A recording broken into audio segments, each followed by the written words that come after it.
into telling my cows to get out of my property. Just now, I put value to that.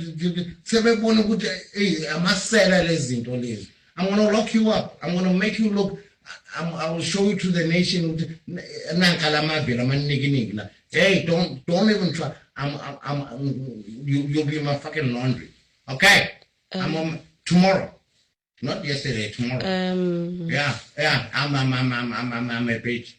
Forward to. I'm not your brother. Whatever you. Hey, fuck you. Get out. Get out of my sitting room. I'm not going Get to. out of my sitting room. You guys fucking stop. Get out of my sitting room. Get out. Get out. Get out. You're not gonna come. You come there. I'm gonna put a fucking restraining order against you. No business. For what? Go talk to my guy. You rubbish. I don't wish to know. Fuck you. Get out. Get out. I saw. And you know what? Never pin one mess. That's a new one. Boom. You know that is false. You know that is false. Keep alive. No cause get out.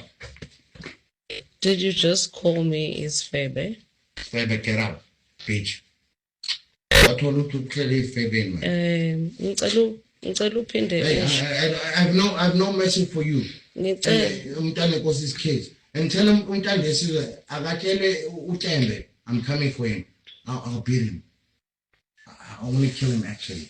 Bitch. Get out. Get the fuck out. When I had to uncle, man, tell us Pepe's Pullman.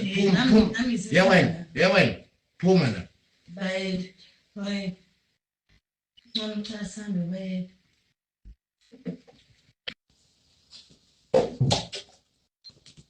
What happened to him?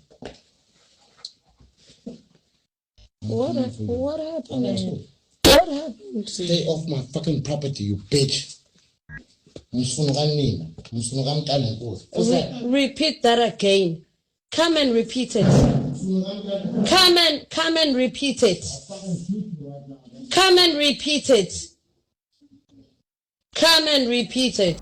Yep, do you remember this clip where King Mrs. Xabana nodadewabo unomkhosi ingane kathi recorda keke. So now the good news is Zulu royals turn to rituals after King Mrs. Zulu's ugly family fight.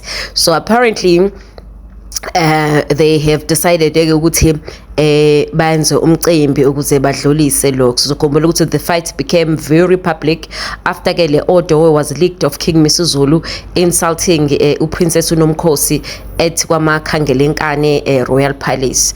The family says ke kune ritual yenziwayo namhlanje which will mark the final step in closing the chapter of the real uxabana kwalama siblings.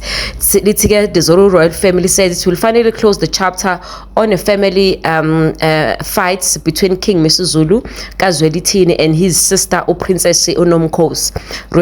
Royal family spokesperson Prince Thulani Zulu of the Ezibindini Royal House announced on Tuesday ukuthi the reconciliation ritual will be performed namhlanje njengoba kumhla ka-21 August.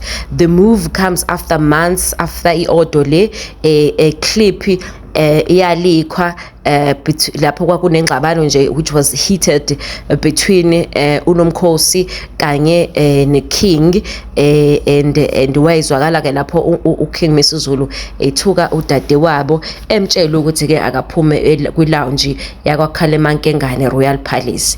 The dispute was about the cattle paid by businessman uMoses Ntembe as a lobola for Princess Nontando yesizwe kwaZwelithini as well as a piece of land uPrincess Nomkhosi claims was left to her by the late Queen uMantombi kaSobusa.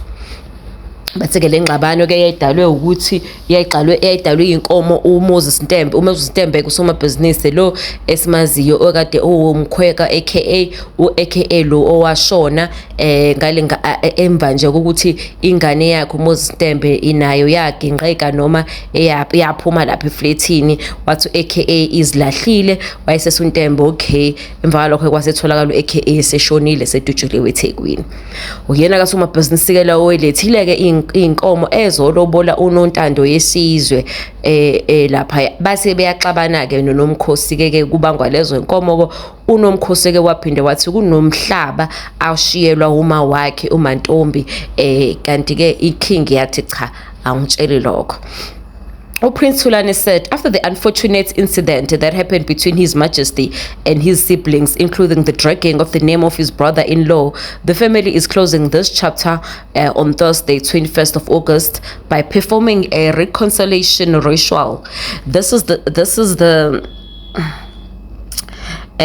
sign ezoveza ukuthi-ke after that nje sebeyifamily bazobe sebethelelana amanzi, and this is the final stage to put the matter to rest.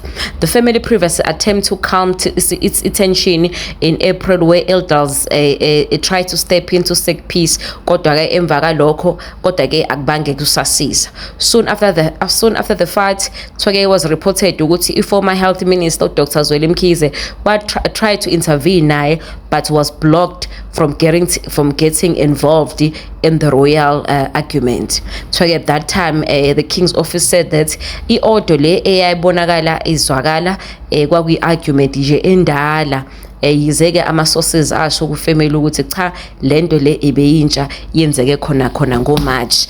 Sekuyagcwaliseka-ke lokho noma sekuyafakazela ukuthi yayintsha ngempela ngoba naku-ke namhlanje kwenziwe umcimbi kwaxolelwana kwathelelwana amanzi between lama siblings omathathu akade engabhekani ngisho kubhekwana kuba ngamafa kuba nguyinkomo kwaphela uKings what's his name uMisuzulu, he is the eldest kuma wakhe, so he was claiming ukuthi iyinkomo zelobolo kumele zize kuyena lezi usomabhizinisi abelobola ngazo. uNomkhosi ubethi inkomo kumele zize kuyena kwaba kanjalo-ke kwagcina sekurekhodwana-ke. But today we just want to say thank you so much and siyayibonga noNkulunkulu ukuthi indlu yakwaZulu abantwana bomuntu oyedwa uKing Zweli thini baphinde bazala umama oyedwa uMantombi, they have decided to put their differences aside and be one and baba ma siblings njengoba kumele baba ma siblings.